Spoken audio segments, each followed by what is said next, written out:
If you're watching this video, you're maybe thinking about being a landlord. Maybe you are a landlord, but you want some more insights. This is the second video in a series where I teach my clients how to rent out the properties maybe that they have been living in, and then they go to buy another property and decide to rent that one, or they buy investment properties and they're not trying to build a huge portfolio of that. They're just following the advice that I gave them in terms of putting about 50% of their savings for retirement into real estate. Now, of course, there's other ways to do that than buying physical properties and being a landlord, but that's been a wonderful way for at least us and our family and others that I've helped to set themselves up for retirement and having a lot of good passive income.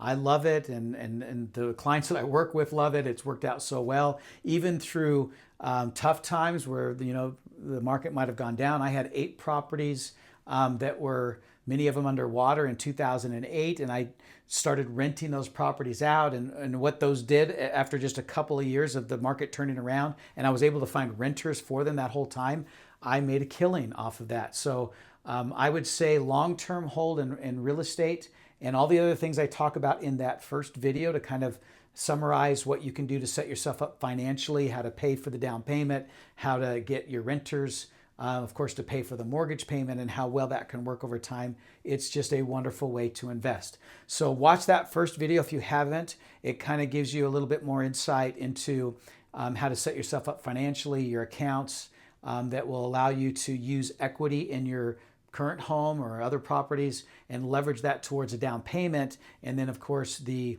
lender will pay for the mortgage, the rest of that mortgage from your down payment. So you're most likely putting 20% down, and then you'll cash flow with that mortgage payment and what people are going to pay for rent. But the down payment loan that you might have gotten from a HELOC can be covered without having kind of a second payment. Anyway, watch that first video and it explains all that. So let's go on from there, because hopefully you've already seen it. So today what I want to go over in this second part of this series is kind of what it means when you start getting ready to rent out your property, to actually be a landlord. And so you can see I've got 3 kind of items we're going to go over. Protecting yourself and your home, super important. If you're going to use a property manager or you're going to manage it yourself, I'm actually going to talk about managing it yourself and what you could do to do that. By all means, if you want to be comfortable in the beginning, you can use a property manager, but they will cut into your profits. And so I think you can do it, and I've done it, and I've taught others how to do it. Nothing against property managers out there, but I really feel like what it takes to get your house rented and how to maintain it and stuff like that, you can actually retain that profit that they're going to take from you, or that little bit of cost that's going to cost you for it, and do it yourself. And then finally, we'll go over your applications and showing your house and kind of stuff like that, getting a full app and a few things like that, okay? So let's first talk about protecting yourself and your home. In order to do that, to that protection in place, the first thing you'll want to do is open up an LLC, create a business entity for your rental business, and make sure that you separate your expenses and everything that goes along with that, at least within that business entity. A credit card, open that up with your name of your business. I still use one account, and that first video explains that. But if you want to create a separate, bank account and everything for it, talk to your CPA and everything to make sure that you're doing everything that you can to maximize the tax benefits and other things that you need to do to expense those things. That's one of the biggest benefits of owning property, especially as you get closer to retirement and then go into retirement. You actually have something you can write off quite a bit of against your taxes, when at that point you probably don't have a lot to write off, okay? So in order to protect yourself, you're gonna, like I said, have that LLC for your company, but also create an LLC for each one of your properties. So if you have 3 properties that you're gonna rent, or even if it's just one, you'll have another LLC, and that's what basically is the property owner, in a sense, of that property. So it kind of creates a little bit of arm's length away from you personally. So it's not your name that's going to be on the lease agreements and stuff like that. It's the name of the LLC, even though you're the owner, maybe even the sole proprietor. It still gives you a little bit more protection. If you want to go into like an S Corp setup, which there's a great book out there that I'll kind of put a link to that you can read or listen to on Audible. Wonderful book. He's the CPA for I forgot his name, Rich Dad Poor Dad author, wrote quite a few other books. I'm sure you've heard about it or read it. So it's a great one to listen to, but also talk to your CPA about that. So you'll create your LLC for your company, create your LLCs for each of your properties. The other thing you're going to want to do is you're going to want to get the right insurance. So your insurance company, no matter which, the big box ones like State Farm or Allstate or something like that, or even some of the more local ones, they're going to offer what's called, of course, homeowners insurance, right? You have anyway, but they also offer what's called landlord policy. You're going to want a landlord policy when you rent out that property. It's going to give you a little bit more protection, for having tenants in your property and have insurance against that. So you're going to want to get the landlord policy. And then you're going to want to require your renters to have renter's insurance. This has to be a requirement. Now, I found that with my renters, they're not usually taking renter's insurance because it's by address from one property to the next. Some of them might do that and wanted to use their insurance company, but I like them to use ours. And I try to even give them some sort of discount because since I send a lot to my insurance company, they, I think they give like a 10% discount or something like that. So they're happy about that. Of course, everybody has to qualify and apply for that. But the idea is that they have their own renter's insurance. That basically insures their own personal, items. Like if someone were to break in the house and steal items from them, even if there's like a flood or a fire, which hopefully none of that would happen. And in the 25 years I've been doing it, I only had one incident. I'll even share it with you because it wasn't even a big deal. And I walked away with more money because I had the right insurance in place, right? And my renters were protected and everything because they had their insurance. So their personal belongings and everything are protected through that renter's insurance. You want to make sure that they have that, okay? And then the third kind of insurance is what's called an umbrella insurance. So when you have your cars and your homes and, other assets that are insured, you can put an umbrella, so to speak, over that. That's why they call it umbrella insurance, so that once you've hit your limits on your landlord's insurance for that property, it will then kick into this next level so that it's not going to tap into your own personal assets, even though you've got the separate LLC set up and hopefully you've got some protection there as well. So in that case, if that were to happen, right, I've got a $4 million policy on top, this umbrella, and it's very inexpensive, by the way, because the odds of that happening are so small that they can give it to you. I can't remember how much we pay, but it's not much per year. But that umbrella goes over everything. You could even be in a personal car accident, and let's say you hit the limits of what your car insurance would cover, that it could even tap into that. So you may even be able to bring down the deductible or some of the policy itself in terms of the limits because the umbrella insurance will actually kind of kick in. And one of the things you'll find is that they do require minimums on those other insurance policies, landlord, car, stuff like that. So you don't just take advantage of that umbrella insurance, which is less expensive. So anyway, those are the insurance policies that you're going to want to have. And then, by the way, if you need help with any of this, I know if I go through this, you're like, oh man, I got to write all these notes down, got to figure this all out. We help you, or we help our clients get through all these things, especially this first time around when it's about setting things up, so that you don't have to kind of fret and worry. Did I get everything? Did I, am I taking advantage of whatever I need to make sure that I'm protecting myself and my home? So we want to help you to do that. We're not just out here to help you buy those rental properties, but help you actually be successful as a landlord. So please take advantage of that. We don't charge for that. We make our money by helping our clients buy and sell their properties. That's where we benefit. So we want to make sure you're successful doing that. And that's what grows our business. So please take advantage of that. Okay, now, as far as the safety in your home, let's say that you're just going to rent out your property and you want to move to another. That's a really good thing to do because right now we've got a lot of our clients that are sitting on a 3.5% or sub 4, sub even 3% interest on their mortgage. And the thought of selling their home to tap into that equity to buy another property, or whether it's an investment or buying their own home, it doesn't necessarily make sense. So why not, as your first investment property, use the home you actually live in now? Maybe you bought a great starter home, you've outgrown it, and so you want to move now to a bit bigger home. you don't necessarily have to sell it. You can actually rent out your home with the cash flow that you're going to get from that, because you probably owe a lot less than per month on the mortgage with that low interest mortgage plus what you bought it for than what the rent that you can get from it. So then you can use that to pay for or offset the new home that you're buying, even if you don't put much money down on that property, because you're not selling one to buy the other.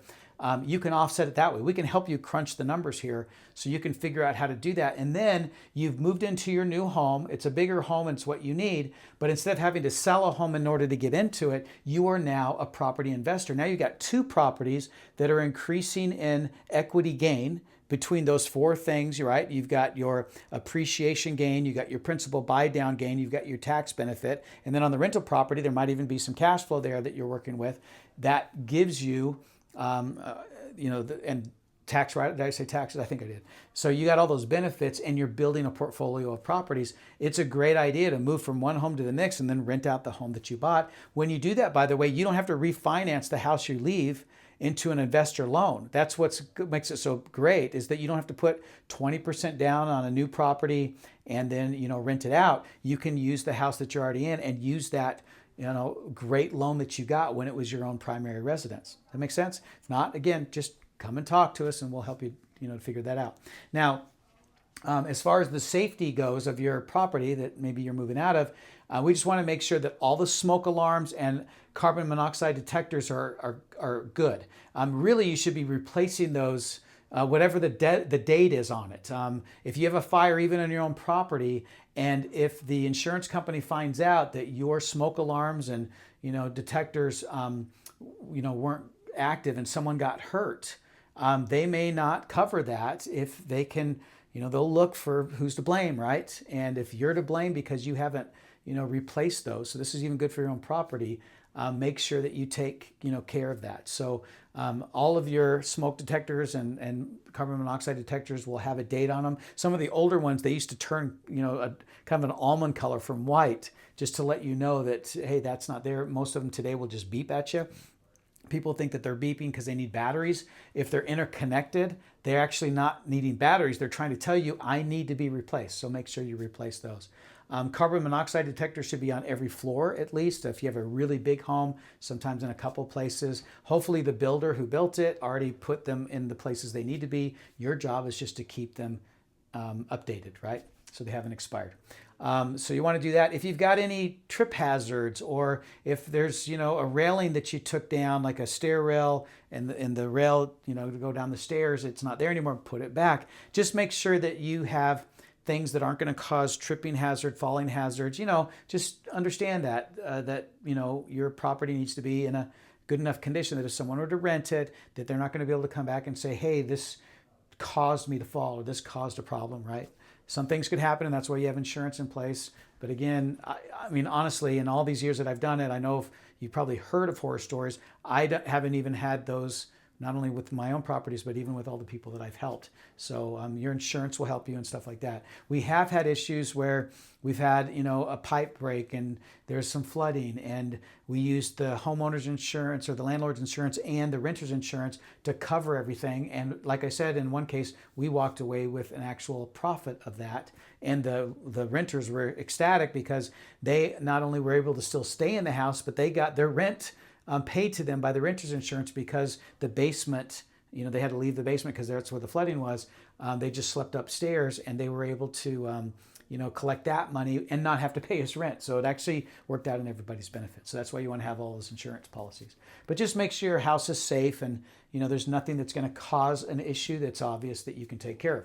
Okay, so now the next thing I want to cover is about a property manager. At this point, you've set up your LLC, you've got your insurance in place. You may just want to go to a property manager and say, okay, you take care of it. You get renters in there, you get them out, you do all those things, the paperwork, all that kind of stuff. But honestly, and again, I don't want any of the property managers that might be watching this feel bad, because that's a legitimate offering to have.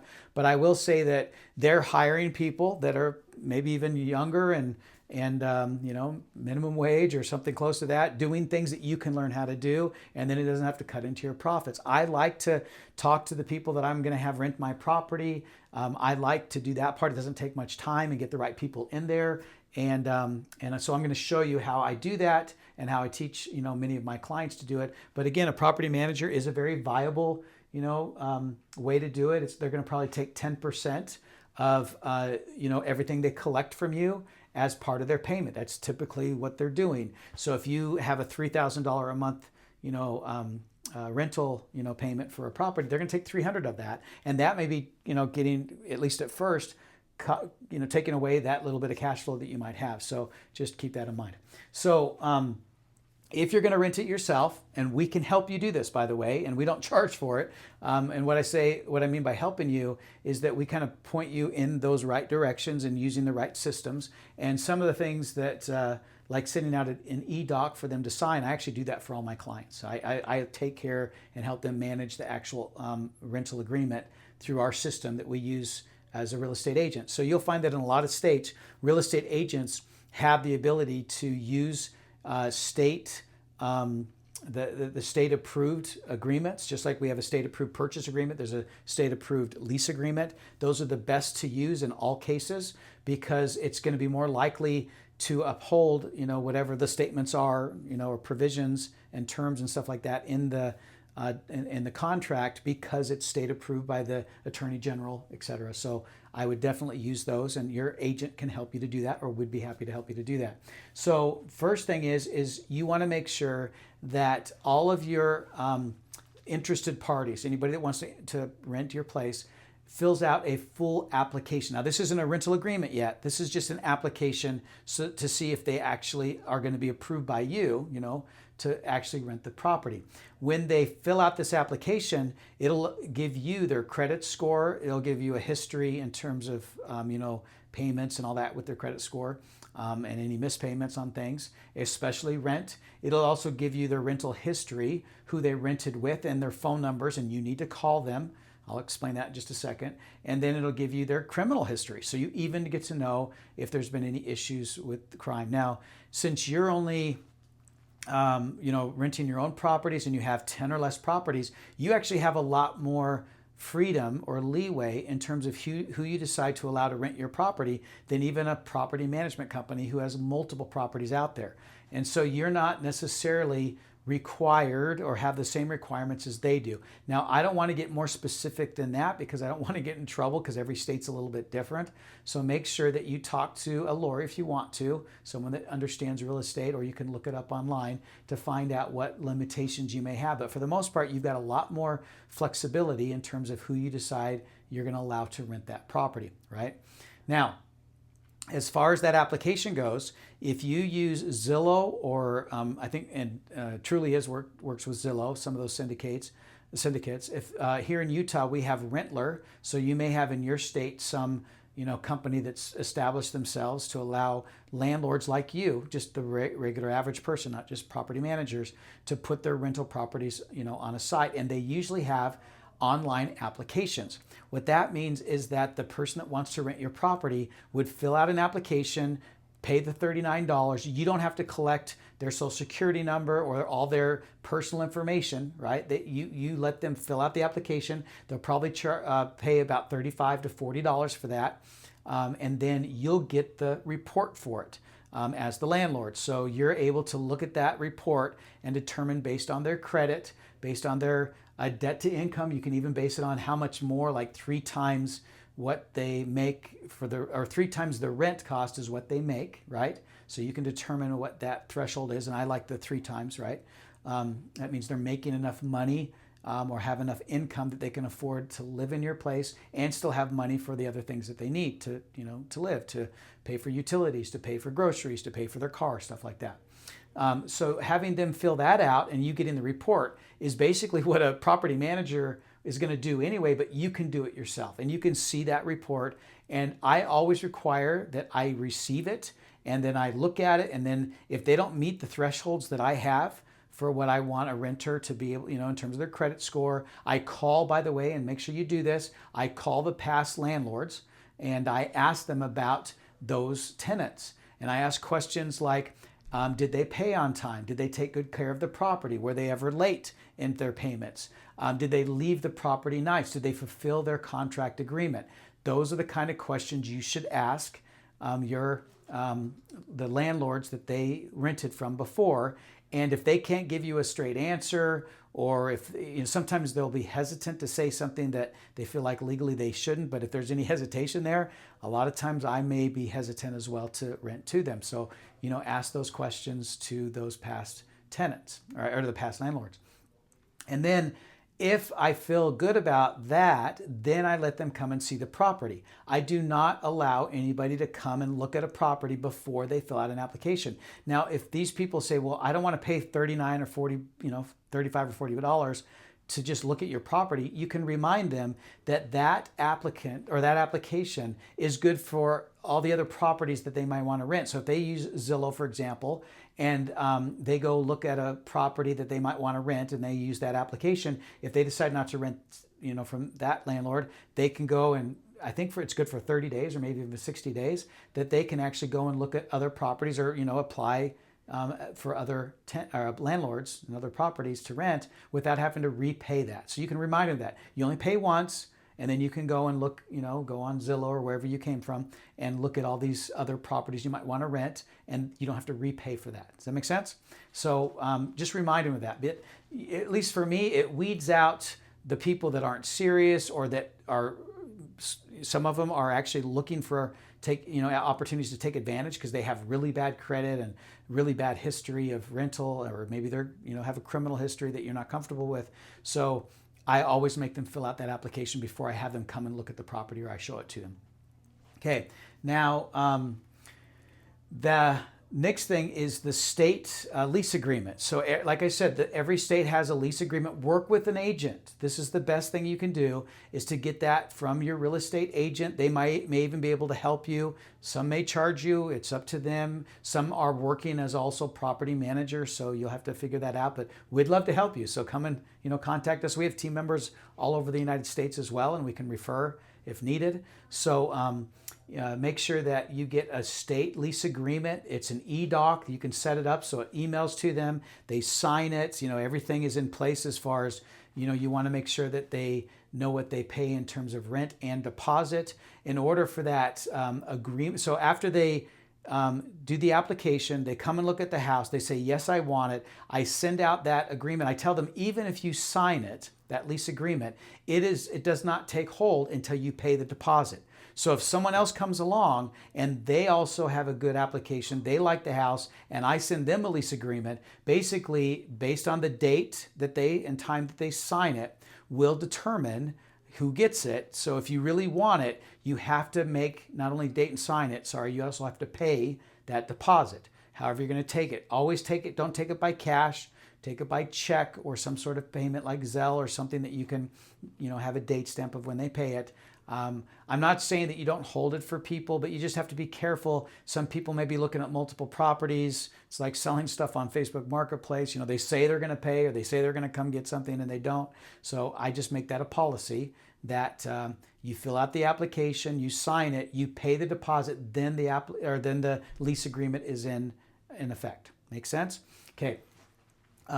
So as far as deposit goes, what I charge them is I charge them a deposit that's the same as the month's rent. So basically they're paying 2 months rent, but you let them know that's a deposit. And in the contract or the lease agreement, it'll let them know that some of that is withheld for cleaning. Please don't give them all their money back or say that you're going to give them all their money back. Just like they go on Airbnb or Vrbo and do a short-term rental, always keep for a house at least $350. Just determine what you think it is to do deep cleaning. So it's still their responsibility to clean the house nice, but they're not going to do the deep cleaning that needs to get done before a new renter comes in. Shampooing the carpets or cleaning out the oven or microwave or, really scrubbing the baseboards, especially if you do allow pets, which I don't, you want to make sure that dander is out. So if someone comes in that's allergic, that's not going to hurt them or cause a problem. So make sense? So I always in the contract have an amount that they will not get refunded. That deposit is not last month's rent, and I let people know that. So we'll refund you the money after we go through the property and you've got 30 days usually on that time period. You can do it in less time, 7 days, 10 days. You can, some people need that more quickly, so you can do that is fine, but make sure you have a process of checking out the house and making sure everything's good. Then you can give them their deposit back and then get it professionally detailed or cleaned, and you use their money to do that. Don't use yours. They should be paying for that. Okay, so that's the contract itself. Okay, not a big deal. And if you get your real estate agent that you work with involved in the effort, it makes it even easier. Now, as far as the home maintenance, so that's kind of the last couple things I'm going to go over with you. In terms of home maintenance, I love using a home warranty company. Get a good one, not one that's just there when maybe you purchased your house and you got a free one from the seller. You want to upgrade it, and you can always renew home warranties. I don't know if you know that, or buy a home warranty from a home warranty company, even though you didn't purchase the not just for that first year that you purchased the house, I guess is what I'm saying. Home warranty companies want to help you out with that. I would stay with the home warranty that you got when you purchased it if you can, because then you don't have a 30-day waiting period or something that may, suggest that if there's a past history that they won't cover it, right? But if you get a good home warranty company, what that does for you, this is what makes it so brilliant. It's a 24/7, for the most part, call center. Maybe they have some hours that they're closed, but for the most part, they don't call you when the toilet's stopped up, when the AC's not blowing cold air, or the furnace isn't working. They call the home warranty company. Just by itself, it's worth it right there, right? It's like having your own team, and it's actually less cost than paying a property manager to do this, believe it or not, and they do it faster. So typically the home warranty company will, if I put it in my contract, they can, the tenant can call the home warranty company and tell them what's wrong. Home warranty provider, whoever the contractor they call, comes out to the house, and then there is a service fee, usually $80. It's worth it just if you think about the time and effort of having someone answer the phone and send a contractor out, worth the $80 service fee. But what I do within my agreement with them, with the tenant, is that if the issue is regular wear and tear on the house, I pay for it. So you don't have to pay for it, even the service fee, I'm paying for it. However, let's say their kid threw a toy down the toilet and stopped at the toilet, and the person that came and looked at it determined that that was something that the tenant did, then they have to pay for it. So again, that's part of the ability for you to manage maintenance without you having to manage it, right? Let the home warranty company do it, and then if you have to pay for it, you'd have to pay for it anyway. Might as well have the home warranty company send someone out and do it that way than trying to figure it out yourself and being stuck at work and trying to call because their AC is not working and it's 110 degrees outside, and you've got to find some contractor to go over there and that whole mess. And so, I should have gotten a property manager. They're going to basically do the same thing as what the home warranty company does. Let the home warranty company take care of it. It works brilliantly. Okay, now, as far as the cancellation of a contract, you're going to have every now and then someone that for whatever reason has to move out, or they just take off on you or something like that. We've never had anybody like destroy a house. We've had to do repairs, obviously, when you have a rental property. Don't be afraid of that. The amount of damage that they could possibly do cosmetically to what you're going to make off of this investment is so great. The amount of money you'll make is so great that the damage is just minimal, right? We go in and repair properties all the time, but then we'll walk away from a sale of a property, or we exchange it, 1031. We might be $200,000-$300,000 ahead when we finally do that. That's what makes it worthwhile. So having to even put 10 grand into a property to really remodel it to whatever needed, paint, all that kind of stuff, maybe some flooring, is totally worth it. So, as far as that goes, so if I have someone that calls me up and says, hey, Mike, I'm so sorry, but something came up, we got to move out, or I lost my job, whatever it is, right? And I do want to help people as I can, but I still have to treat this as a business. It is a business, and you can be a business owner. A lot of times I don't even, because they see it on the contract as an LLC, I'm the landlord maybe that they see it, but I'll just say, you can just say, I manage the property. I'm the property management of this of this house. So you can kind of treat that in a way that you can say to them, I'm sorry that's happened. Here's our policy. Don't get sucked into a sob story. I know I hate to say it that way because I don't want you to be not to be empathetic or sympathetic towards someone's needs, but you have a business and you have to protect yourself and your company and your family and all that kind of stuff. So typically in terms of our policy, if someone leaves or tries to get out of a contract early, I've got their deposit. I got a full month to work with, typically in that, extra deposit, that deposit that they left me. So I've never had, in my whole 25 years, I've never had a month where I didn't have a renter that wasn't covered at least. So I had someone that did leave a couple times where someone had to leave because we had rental properties for students, and they were just like, yeah, I got to go, I'm getting married or whatever, and I got to get out of my contract, and they don't give me a warning or anything. I keep their deposit. I find a renter. The way that I rent is and advertise my properties are set up in such a way, I'm usually got a renter within a week or two at the most. And so if I need a week or two to cover that cost, that's where the deposit comes out of it. And I just treat it that way. And I'll refund, if I need to, any money that didn't, or that they deserve to get back. But if they just leave and break the contract, I can keep the whole amount, right? So it's always a good, position to be in. But basically, I will tell people that do want to cancel their contract sooner. I don't say, no, you can't. I mean, you don't want to have any bad vibes out there, and you don't want to give people the opportunity. So I just say, well, I just have to find someone else. So here's the policy. Never, ever let them sell their own lease or to sublease. Don't ever, that's not a good idea ever. Okay, getting into subleasing, and even if they have extra room in their house and like, oh, I want to rent out my room to my roommate, you keep all the contracts. Don't ever let them sublease in your property, in my opinion. And if you want to know more information of why, just give me a call and we'll talk about it. But what I will allow them to do is, if they do leave, I'll charge them some amount of money, usually it's about $150, to find another renter. And I can do it better. I've got all my pictures, and I'll talk to you in just a second about how I advertise it. I've got all the outlets that I advertise to or promote to. I don't want them to do it. I don't want them to go out on Facebook Marketplace and try to find some renter and then get upset when I say I'm not going to rent to that person. They have to go through the same application process and everything else as everyone else does. And I want a contract with me and them, not with my tenant and them. So please don't ever let your renter sell their contract to someone else. It does not work that way. And I always start with a new 12-month contract anyway. Does that make sense? So just so you know, just keep your policy in place. And my policy is that you finish your term. If you can't finish your term, talk to me and let's figure out. If I do allow a month to month after a term is finished, they still have to give me a 30 days, or no, it's a 45-day notice before they are able to move out. Otherwise, I can withhold, that deposit or any part of that deposit. So basically what I tell them is, if they want to leave early, I'm like, well, it's going to cost me about $150 to advertise the property and find a new renter. So I will take that from your deposit.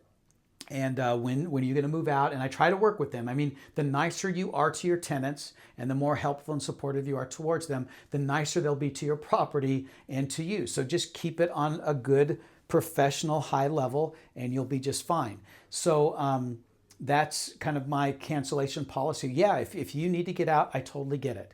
I'm going to have to advertise the property, so it'll probably take me a couple of weeks at least to find that. So I'm going to have to withhold your deposit in order for that to happen. When are you moving out? We're going to need people to come in and look at it, all that kind of stuff. And the more helpful you are towards letting them do what they need to do and you getting it done right with your own contract with the new tenant, the more likely it'll work out. And they'll even go out of their way, usually, if you're going to help them, to make sure the house is clean and presentable when people come and look at it, to really try to get the house in a place where you can rent out, because that's in their best interest. Okay. Now, finally, the last thing I wanted to talk to you about is the advertising piece of it. So I do, like I said, put the properties out on Zillow and Trulia, at least here in Utah, and Rentler. And then I do use Facebook Marketplace. Some places might use Craigslist. Those last two, and some of your classifieds, you have to be careful with, because they're trolls out there and they're looking to take advantage of landlords that don't know what they're doing, and they will literally try to do whatever they can to try to get you to agree to rent to them or even come look at the place. Again, my policy, this is a business. No one ever comes and looks at my properties, and I'm not going to show it to them if they don't fill out a complete application. And then I get the report, and then I determine from that if I'm going to move forward. If their application results and the report looks good, then I set up a time for them to look at it. So I'm kind of going through what I already talked about, but you just follow your policy. If you need a step-by-step checklist of what you should do, let me know. I'll send it to you. I'll be happy to help you with that. And again, that's what we help our clients with. So finally, on the advertising, I advertise my rental properties just like I advertise the properties that I sell. So I have, like, let's say, for example, when you bought the house, it was staged and it looked wonderful. I'll ask the seller of that property that I bought, can I buy from you or can I have permission from you? And they usually just give me permission and they send me all the pictures that they have. And I let them know I'm going to use those pictures to advertise the property. Now, obviously, if there's anything personal in those pictures, someone's photos or something like that, either blur them out or just don't use those because you're going to use them for the years to come, right? When you advertise that property. It's all right with your lease, properties that you're going to lease out there or rent, that it shows furniture that's not going to be there. And you can even specify, this is for your pictures only, that you're going to have to, it's a non-furnished property, right? That they're renting. But properties that are furnished, even if they're virtually staged. So I'll even take pictures that I either took myself or that I used from them. If they did not stage them, I will virtually stage them.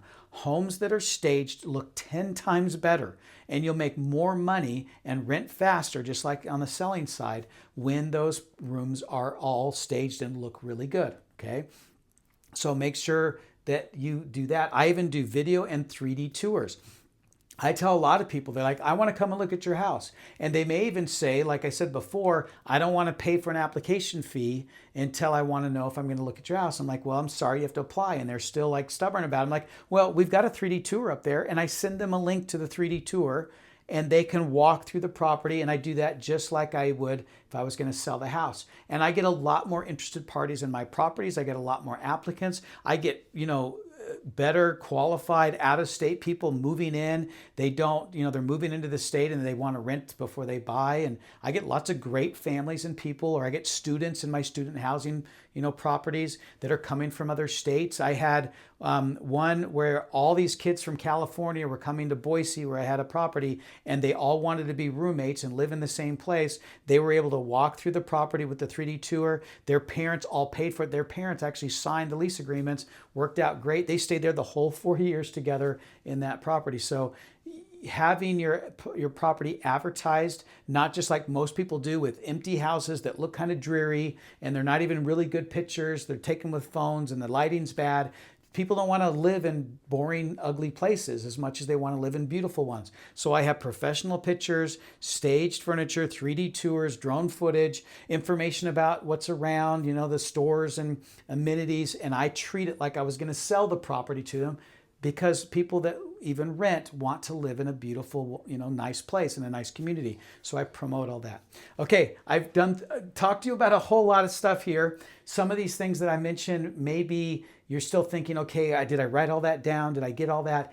That's what we do for our clients. If you contact me, and you can call me at 801-867-5321 or anybody on our team, we will help you put this together so you can rent out your home as you move to another one, buy an investment property, etc. I just helped a family buy their third property in 2 months. Rental properties. They had a daughter going to college, so she's staying in one place that's by the university, renting out the rest of the rooms. The daughter's excited, and so are the parents, and they're like, well, maybe we should buy another one. And we found 2 other properties that were so good in this buyer's market. They ended up putting offers on both, got them both accepted, and they're excited to get both of them there.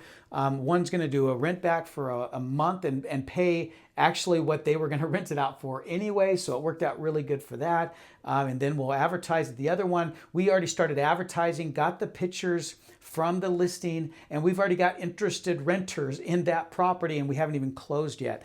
It works. Just believe me, this is a great way to invest your money and have a side business. If you ever thought, man, I'd like to have a side business, or I'm going to retire and I don't want to just retire and not do anything, but I don't want to go get another job or something like that. This is a great way to kind of move into another kind of opportunity where you can make some good money, manage your own properties.